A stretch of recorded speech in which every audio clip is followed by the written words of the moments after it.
Merci beaucoup pour ces éléments de réponse. Et tout de suite, nous allons recevoir cet expert consultant international en sécurité, défense et stratégie et enseignant en communication, chercheur en géopolitique et relations internationales, pour ne citer que cela. Wow. Voici pour vous Jean-Jacques Konadjé sur le plateau de ce midi.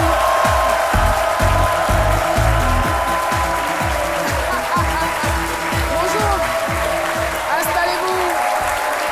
Aïe, aïe, aïe, aïe, aïe, aïe, aïe, aïe, aïe, aïe. C'est un véritable repas consistant et résistant que nous avons l'occasion de vous offrir ce midi au sortir de son parcours, au sortir de cet échange. Il y a beaucoup de choses qui vont inéluctablement changer dans la mémoire et dans la mentalité des uns et des autres. Monsieur Konadjé, Jean-Jacques, bonjour et bienvenue sur notre plateau. On est vraiment très, très, très heureux de recevoir une telle fierté ivoirienne, que dis-je, une telle fierté africaine sur notre plateau en ce jeudi.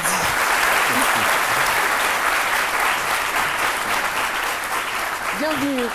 Alors, votre histoire, elle est toute intéressante, elle est tout aussi belle. Il faut dire que vous avez fait un cursus scolaire ici à Abidjan sans faute. Vous n'avez jamais repris de classe. Non. Et après l'obtention du bac, vous arrivez à participer à un concours qui sélectionnait les meilleurs élèves au niveau de l'Afrique subsaharienne. Oui, l'Afrique de l'Ouest. Au niveau de l'Afrique de l'Ouest, voilà. Et on va dire que vous sortez donc major au niveau de la Côte d'Ivoire. Et malheureusement, il y aura quelques petits soucis pour votre départ, oui. Mais très vite, une solution sera trouvée. Oui. En fait, effectivement, à la suite de ce concours-là, j'ai été major et je devais partir naturellement en Europe. Mais à l'époque, les questions d'Internet et tout ça étant encore à un stade embryonnaire, tout venait par la poste. Et pour des questions de timing, le délai était passé, les papiers n'étaient jamais arrivés.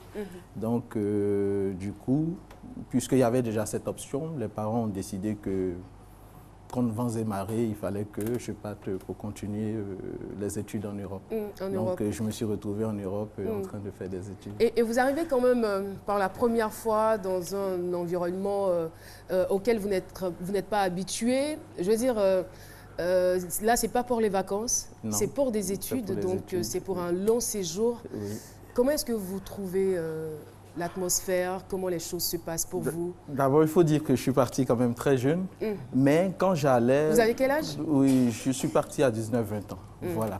Et quand j'allais à Paris, je ne m'attendais pas forcément à être accueilli, puisque je ne connaissais pas. C'est vrai qu'on a de la famille un peu partout, mais je me suis dit que je partais pour un objectif spécifique. Donc j'arrive, je débarque à Paris sans connaître qui que ce soit. C'était la première fois que je mette les pieds sur la capitale française. Je connaissais personne, donc je suis sorti et je suis parti au mois d'octobre. Au mois d'octobre, c'est le début de l'hiver. Donc vous vous imaginez un peu. Et de là, je sors, je me renseigne, je prends le train et je me retrouve à Nancy. Et j'arrive à Nancy à 17 h, j'avais une seule adresse, c'était l'université de Nancy.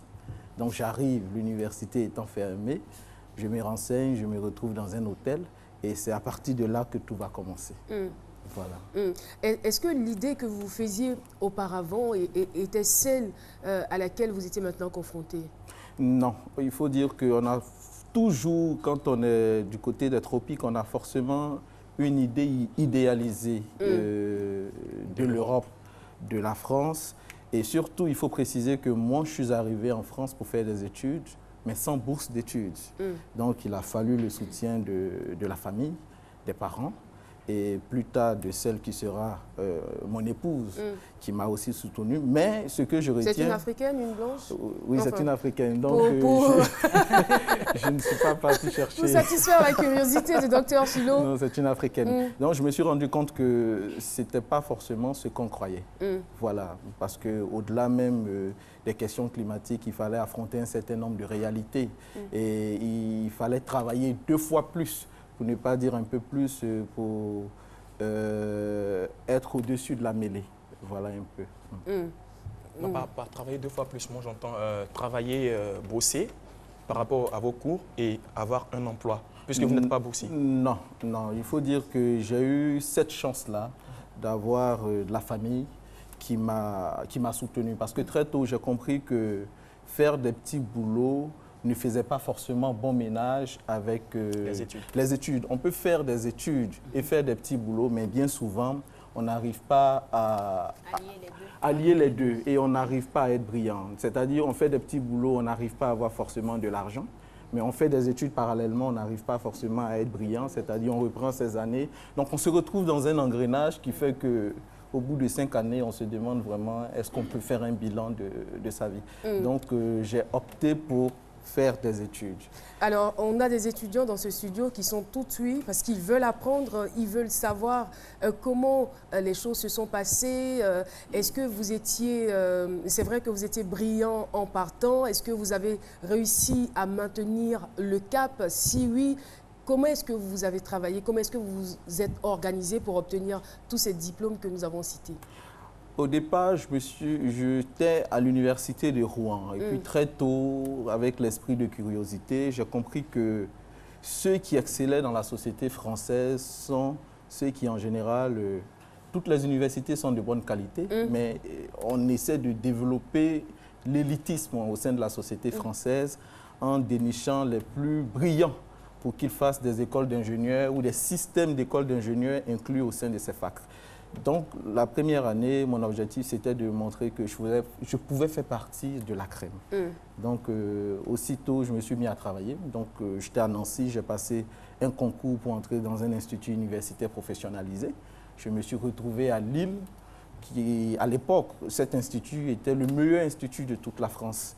Et de là, maintenant, j'ai décidé de faire, en plus des études de communication, des études de sciences politiques. Et comment c'est arrivé ces études de sciences politiques? Parce qu'il y a toute une histoire autour quand même. Oui, j'étais en deuxième année d'école de communication et un soir, je discutais avec des amis africains et je leur ai dit que j'envisageais de faire des études de sciences politiques. Et avec le langage ivoirien qu'on connaît, ils m'ont dit, donc toi aussi, tu veux faire études de sciences politiques. J'ai dit, mais moi aussi, comment? Ils disent, non, tout le monde peut faire des études de sciences politiques, sauf toi. Mais moi, ce que je ne comprends pas, c'est que pourquoi ils vous posent cette question, puisque vous étiez quelqu'un de brillant? En fait, j'ai la particularité d'être très discret. Voilà, j'ai la particularité d'être très discret. C'était des amis qui sont encore des amis, mais on n'était pas forcément dans la même classe. C'est ça. Donc, ils ne connaissaient pas la qualité de mes études, la qualité de mes résultats. Et au-delà de tout cela, on se voyait dans un contexte où on parlait plutôt des réalités du pays, de la Côte d'Ivoire. Parce qu'on était autour des années 2002 et la crise venait d'éclater.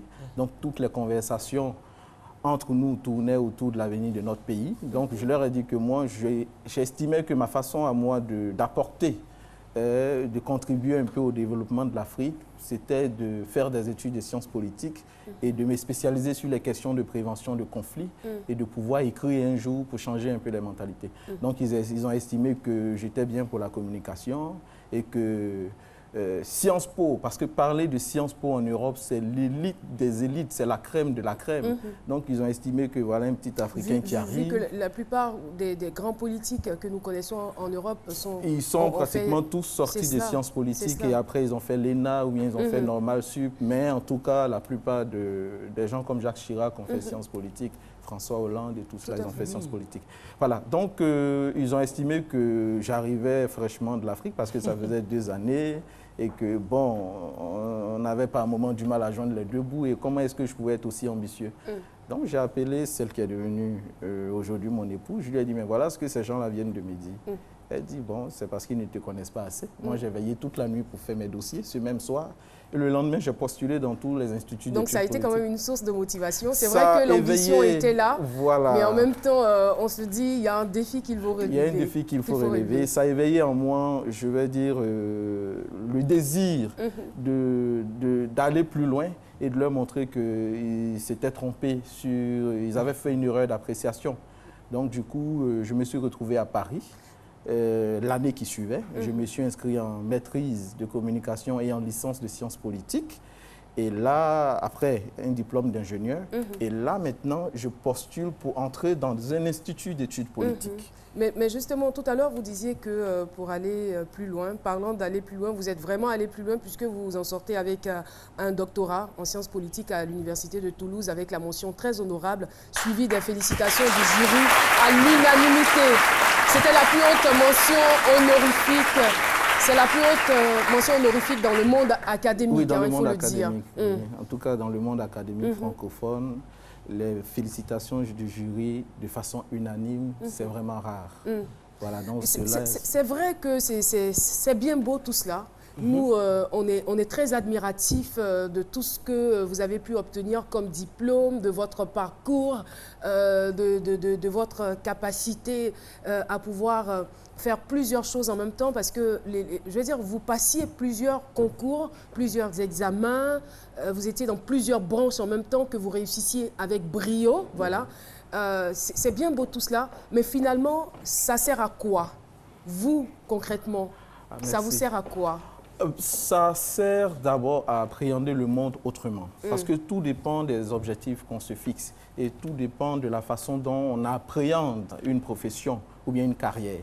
Moi, aujourd'hui, je me définis comme un adepte de la pluridisciplinarité.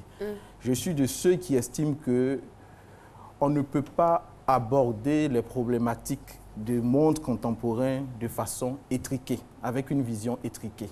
Donc, le fait d'avoir fait ces études-là, ça me sert beaucoup parce que ça me permet d'avoir plusieurs casquettes, mais ça me permet aussi, à travers mes publications que je fais, de pouvoir toucher du fond vraiment un certain nombre de problématiques. Moi, je prends un exemple. Si je veux traiter de la question terroriste, je prends un exemple, je ne pourrais pas la limiter à la norme sécuritaire parce que ça fait appel à un certain nombre de problématiques comme la sociologie, l'éducation et la communication parce qu'il faut sensibiliser la population pour qu'elle soit davantage vigilante. Voilà un peu. J'ai l'impression que c'est quand même, ça relève encore du domaine théorique. Et je vais vous poser une question peut-être plus directe qui va vous permettre d'intervenir et nous dire ce que vous savez, par exemple, par rapport aux différents mots que l'Afrique connaît. Est-ce qu'en tant que doctorant en sciences politiques, vous êtes aujourd'hui capable de pouvoir trouver des solutions à ces mots-là?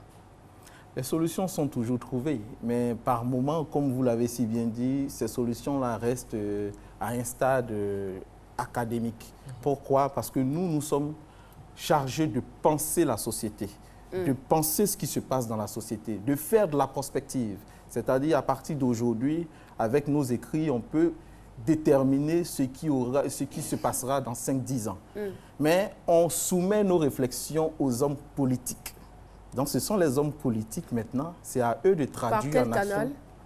Par le canal des publications, par le canal des conférences, mais surtout par le canal des consultances. Parce que bien souvent, il y a des personnalités politiques ou bien des ministères qui peuvent solliciter des études, commanditer une étude sur peut-être l'avenir de l'Afrique, sur les questions de sécurité à l'horizon 2020. Moi, je peux vous montrer des publications, je ne suis pas venu avec ces publications, où déjà en 2007, j'attirais l'attention sur le fait que l'Afrique de l'Ouest serait le terrain de jeu des groupes terroristes, déjà en 2007. Mais ça dépend d'un certain nombre de choses qu'on avait pu lire. Mais vous vous basiez sur quoi, justement? On se base sur les lectures et à partir de ces lectures, on fait ce qu'on appelle la prospective. C'est-à-dire, si par exemple des personnes ou bien une communauté a pu se lever pour revendiquer une portion d'un territoire, cela veut dire que ça peut se généraliser. Ça, c'est de 1. De 2, on avait compris aussi qu'au niveau de la Libye, c'était déjà en 2010 et en 2007-2008, au niveau de la Libye, on savait les ramifications que ce pays-là avec des groupes terroristes. Donc, on se disait que au cas où Kadhafi tomberait, ça serait vraiment l'apocalypse pour toute l'Afrique de l'Ouest, c'est-à-dire pour le Sahel, mais pour toute l'Afrique de l'Ouest. Ça, on le savait déjà. Donc, on a écrit. Et on a même fait des suggestions. Maintenant, nous, on se limite à ce niveau. Maintenant, c'est ceux à qui ces études-là sont destinées qui doivent les prendre et les traduire en actions concrètes. Mais qu'est-ce que vous faites pour que ces études-là... Parce que moi, je suppose que vous avez travaillé, c'est vous ménage, vous avez bossé, vous déposez. Qu'est-ce que vous faites pour que ces études-là soient prises en considération par les hommes politiques? vous déposez, vous donnez d'eau. Non, on ne dépose pas. Non. En fait, on passe par plusieurs moyens. D'abord, c'est d'attirer l'attention à travers les colloques, les conférences, comme je l'ai dit.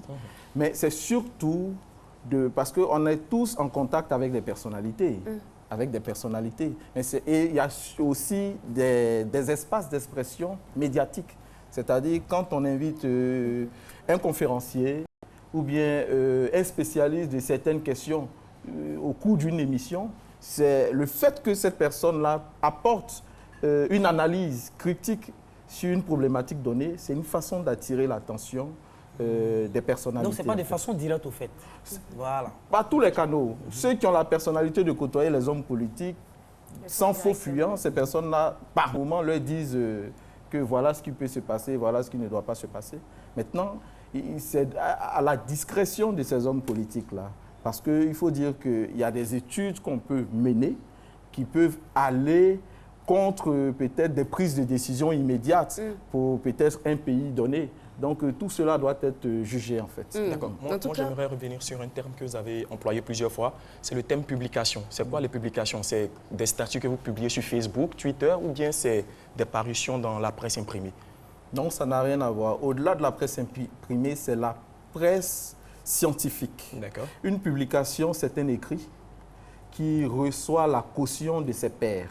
C'est-à-dire, par exemple, je peux décider d'écrire sur l'enjeu, un sociologue peut décider d'écrire sur le rôle de l'émission C'est Midi dans le divertissement des Ivoiriens. Et pas seulement. Non, oui, pas seulement. Il y a l'éducation aussi. Il y a l'éducation. Mais j'ai pris l'aspect divertissement. Voilà, il y a l'éducation. Donc, en ce moment-là, il mène une réflexion, il mène des enquêtes, il vient, il interviewe docteur Philo, madame, et vous, et il interviewe la population, il écrit et il soumet cet écrit-là à un comité d'experts chevronnés qui estime qu'effectivement, l'approche que vous avez adoptée, c'est vrai, C'est Midi, c'est une émission qui est une référence en Côte d'Ivoire et qui mérite peut-être davantage de soutien parce que ça permet aux Ivoiriens d'être non seulement éduqués, divertis, mais ça permet aux Ivoiriens de découvrir beaucoup de choses et surtout, ça contribue à la cohésion sociale. Vous avez tout dit. Merci beaucoup.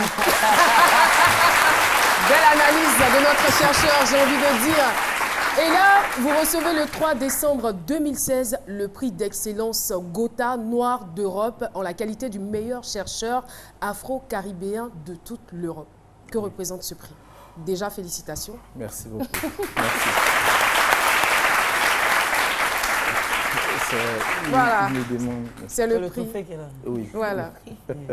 Il est magnifique. Pour répondre à votre question, je dirais que ce prix, c'est d'abord une satisfaction personnelle. Parce que 2006-2016, ça fait 10 ans que je suis dans le domaine de la recherche scientifique. Donc recevoir ces prix, c'est le couronnement de 10 années de travail. Et c'est une incitation au travail. Parce que quand on me donne ce prix, c'est un fardeau qu'on me donne. Et il faut que j'aille de l'avant.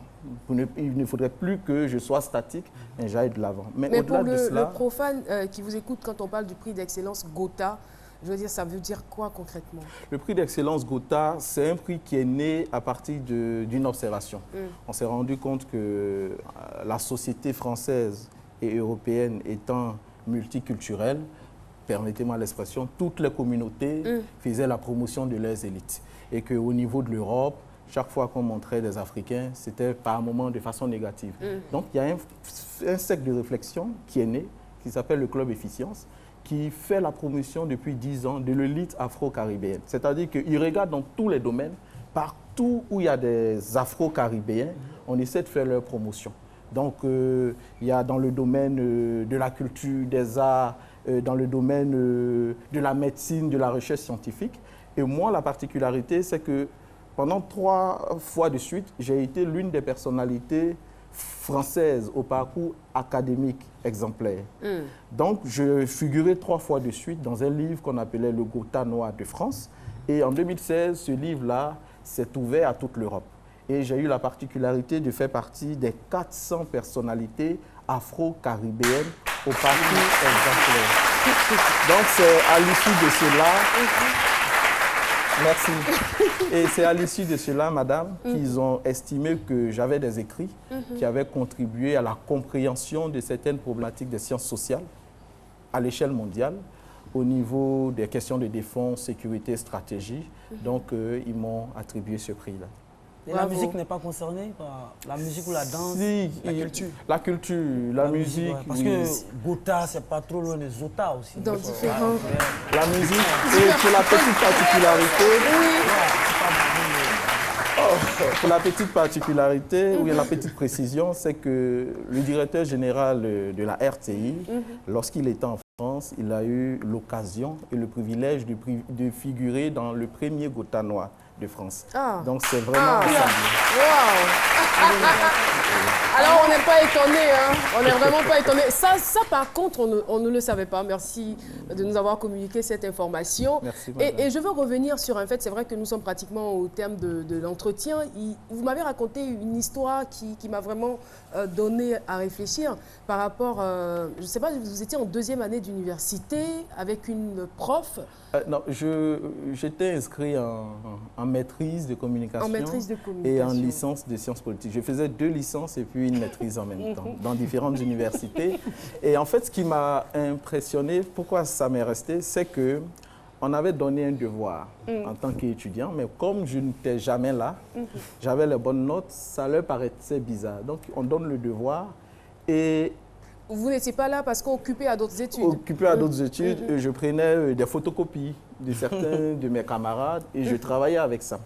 Et ce qui se passe, c'est que la dame, elle me donne 0 plus 1 pour l'encre que j'ai pris pour imprimer. Donc, je dis, mais comment elle peut faire ça? Je l'appelle, je me présente, elle dit, oui, mais j'ai dit, mais vous m'avez donné 0. Elle dit, mais c'est normal que je vous donne 0. Puisque ce travail-là ne vous ressemble pas, vous avez plagié, et surtout qu'elle avait vu mon nom et j'étais le seul noir dans la salle. Donc je lui ai dit non, vous vous trompez, et que ce travail-là, je l'ai fait dans d'autres contextes. Mais ce n'était pas aussi poussé que ça, parce que je fais des études de sciences politiques ailleurs. Et on a discuté pendant 45 minutes. Et au sorti de la conversation, elle m'a dit que le travail que j'avais fait était digne d'une réflexion d'un professeur d'université. À mon âge. Et qu'elle était obligée de me donner la meilleure des notes. Voilà. Donc, ça a été une histoire qui m'a beaucoup marqué. Voilà, vraiment... J'ai pas envie de dire, on est vraiment rassasiés, mais on est tellement édifiés. Mais justement, qu'est-ce que vous faites pour susciter cette envie de réussir aux jeunes Ivoiriens, aux jeunes Africains, en dehors bien sûr de ce plateau de télévision? Oui, bon, c'est l'opportunité pour moi de vous dire merci, parce que c'est à travers ce genre de canal-là qu'on réussit à toucher du grand monde. Mais j'ai pris l'initiative de lancer dans un futur très proche un réseau d'excellence.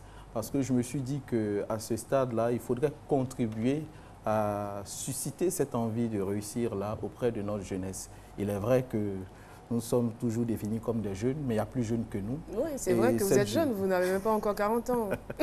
Et cette jeunesse-là a besoin de repères, besoin de motivation. Donc j'envisage dans un futur proche de lancer ce genre d'initiative et à maintenant libre, essayer de partager et d'offrir ce que j'ai eu l'opportunité d'avoir. Ça, c'est de 1. Maintenant, parallèlement, je reste disponible pour toute personne qui souhaiterait m'approcher. C'est ça aussi, en fait. C'est ça. Voilà. Mais au juste, c'est quoi le succès, la clé de votre réussite? 2 options, hein. On va voir. Vous la devez, cette intelligence, à la nature ou, on va dire, à votre détermination illimitée? Je dirais que tout le monde est naturellement intelligent, mais c'est à force de travailler qu'on perfectionne son intelligence. Merci beaucoup, ça va nous servir de conclusion. Tout le monde est naturellement intelligent, mais c'est à force de travailler qu'on perfectionne son intelligence. Merci beaucoup Jean-Jacques Konadjé, expert consultant international en sécurité, défense et stratégie et enseignant en communication, recherche, chercheur en géopolitique et relations international. Nous avons été très heureux de recevoir donc le prix d'excellence Gotha Noir d'Europe en la qualité du meilleur chercheur afro-caribéen de toute l'Europe sur le plateau de ce midi. Merci beaucoup pour ce témoignage inspirant. C'est donc sur ces mots que nous allons nous quitter momentanément. On va donc se retrouver dans quelques petits instants pour la deuxième partie de cette émission. À tout de suite.